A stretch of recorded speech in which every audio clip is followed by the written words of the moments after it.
And fellas, feast your eyes on this classic, another California Belle from the Zahner collection.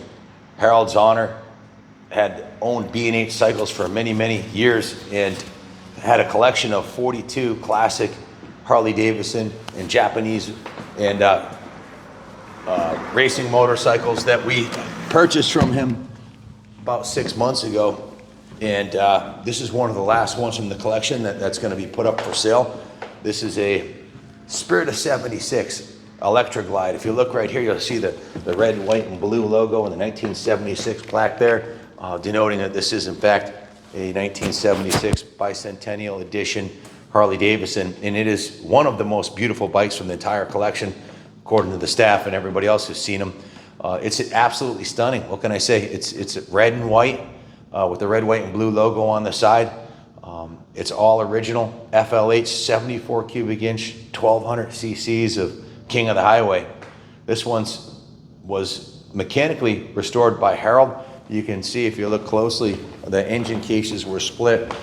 So it was a full frame up resto. You can see the gasket seal in between the engine cases and underneath the base and head gasket. The whole engine was rebuilt from the bottom to top, so it runs freaking amazing. The bike had sat for many, many moons. Harold passed away about 9 years ago, and his son Mark was holding on to the collection as long as he could, and he finally had to let it go. So the bike had been sitting for a long time. Mr. Zahner had owned it for ages, and we went through it top to bottom. Starting with the fuel tank, the paint on the front fender that you see and the paint on the rear fender is the original paint it came to us with. But sadly, some fuel had leaked out on the tank and it left a stain down this side right here. And there was a couple nicks in the tank. So I brought it to my painter, Woody, and I was like, Woody, can you buff this out and maybe repaint a small section of the tank? And he's like, Ken, the right way to do it is to repaint the entire fuel tank and the saddlebags. So, because they had some nicks in them too. So he went ahead and did a pro level restoration on the tank and bags. Woody's been painting for 30 years. He did a beautiful job. We did retain the original paint on the rear fender, the paint it came to us with anyways, which is in excellent condition. Has a little bit of patina on it. It's not brand new. It's probably, it's at least 30 years old, the paint job. So bike's gonna be 50 years old, 50, half a century next year. So to find a shovel head in this kind of condition is few and far between. The work order I have is pretty extensive. There's a total of 102 hours into this bike, 50 hours in the service department, 34 in the detail department, 16 hours in paint, and 2 hours in the original steam cleaned, hand wash, power wash from the engine cases on up. So the first thing we did is give it actually Jimmy had already removed the tank off of it, so that's the tank and bags are off of it, and we gave it a full rotisserie, steam clean, hand wash, and get all the degrease the entire motorcycle. Then it went to Jimmy, and Jimmy started at the front of the bike, the original front wheel. The chrome had peeled on it, so he replaced the front wheel with a brand new Harley-Davidson chrome wheel and hubcap, as you can see. New spokes, new hub, new bearings, and a new front tire. This is a front tire we had in stock for a while. So this is one, he got this out of our stock.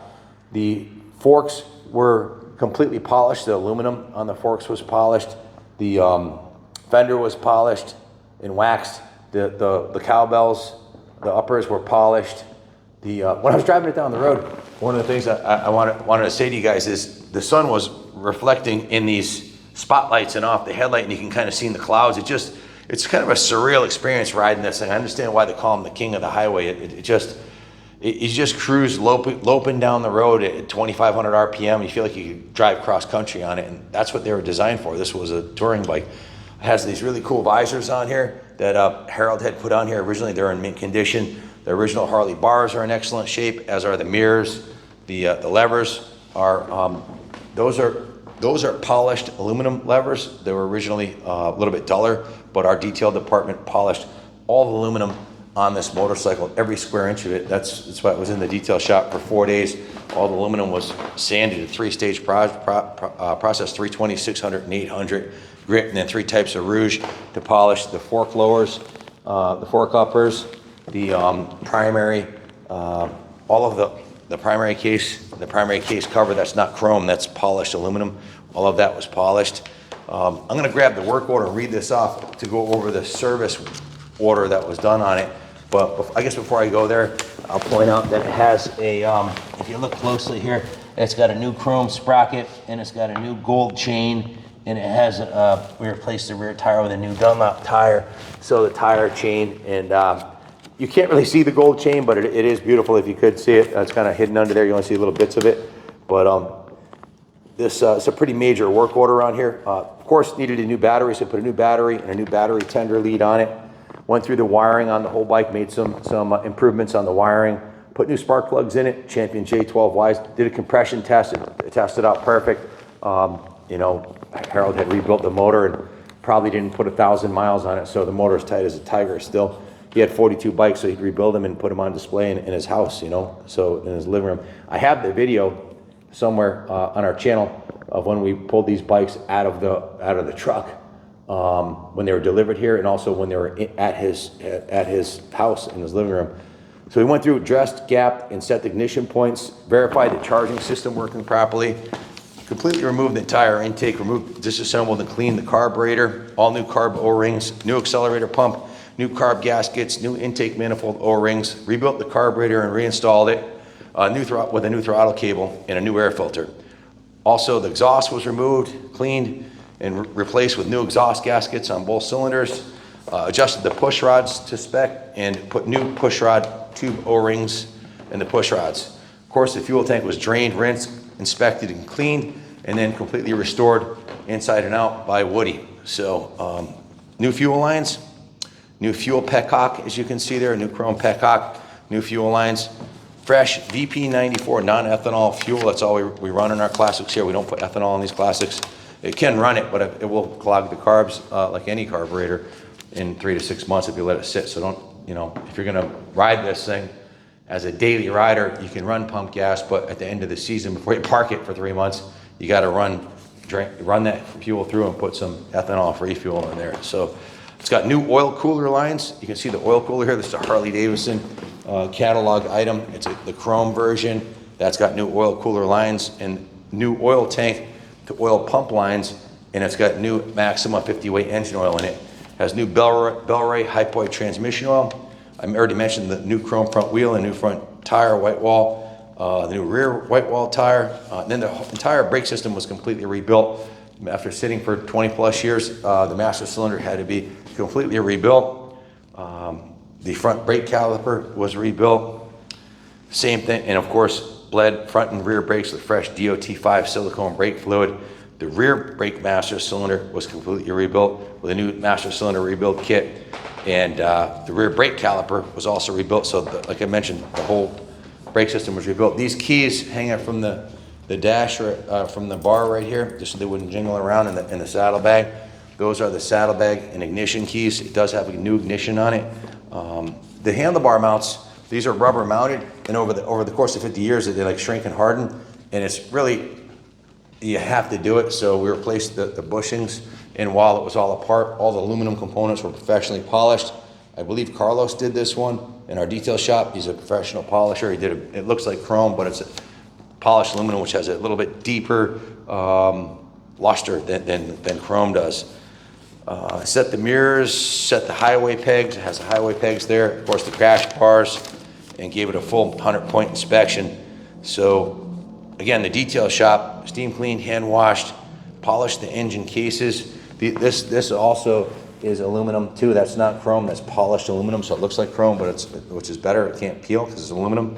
The exhaust was polished, the wheels, the forks, all the chrome, and then of course the entire paint job on the bike was polished, wet, and waxed with what we got this from the Lars Anderson Museum. New coat. We use new coat on all of our paint finishes. It's a polymer wax. It's a once a year product. It's awesome. So, anyway, back to just the overall condition of the bike. When you look at this bike, everybody who sees the bike is like, wow, it's just beautiful. My daughter, everybody who works at the shop is in love with the color, everything about this bike. The fender skirt at the front, the original FLH fender skirt, still looks like it's in brand new condition.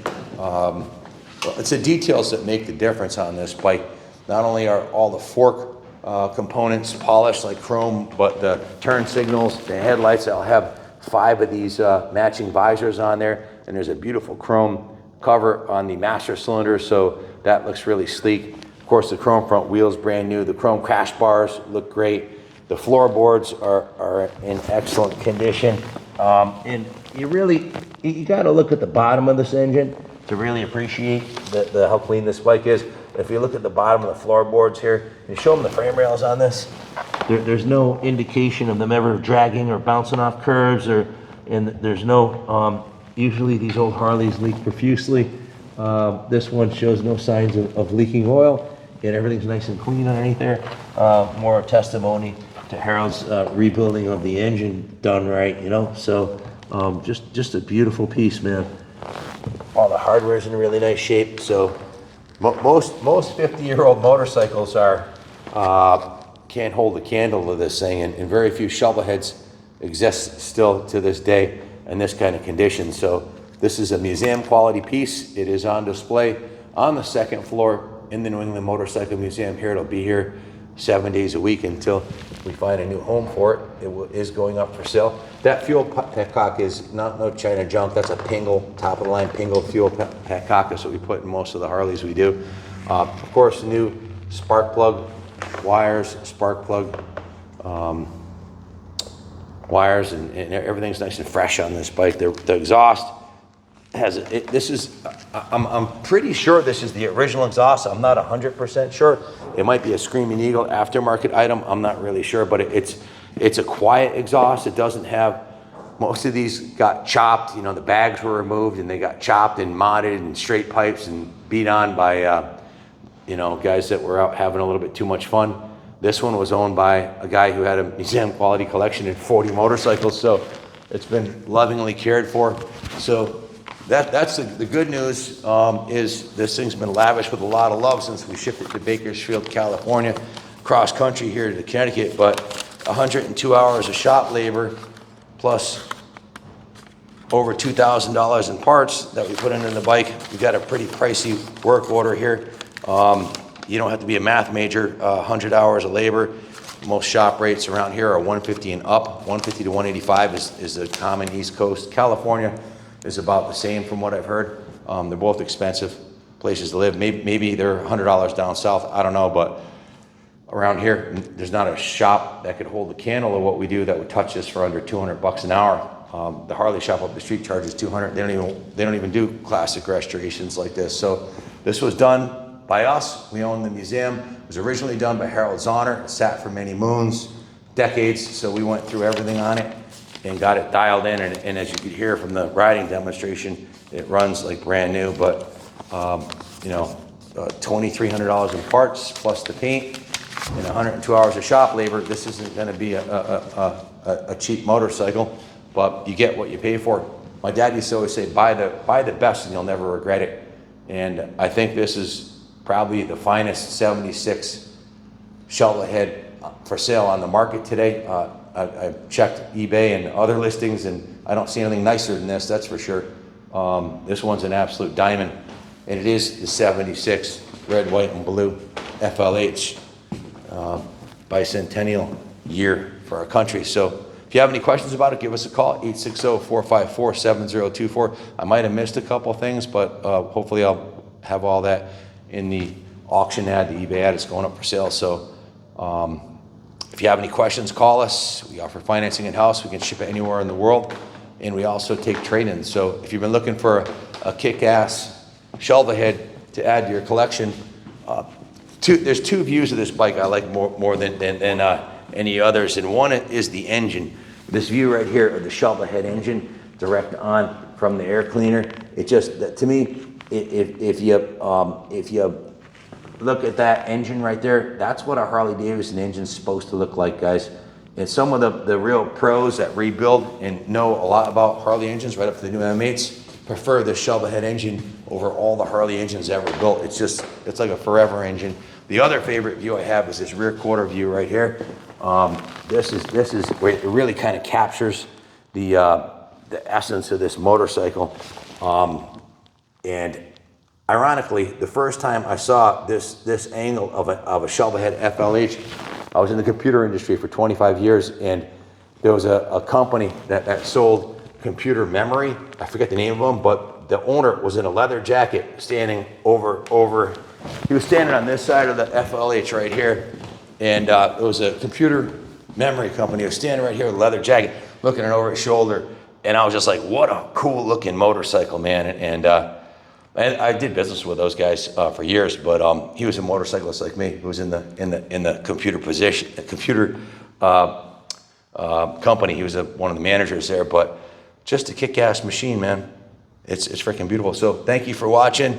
Appreciate everything, and hit the like and subscribe. If you like these old shovels as much as I do, I love resurrecting these things and finding them forever homes. Some of them are forever homes right here, like the 300 motorcycles we have on display here on the 2 floors at the New England Motorcycle Museum and in the showroom. So come check it out. Thanks for watching. Rest in peace, Harold's Honor. And Mark, thanks for trusting us with your dad's collection to make this, bring this thing back to its former glory. Thanks for watching. God bless America.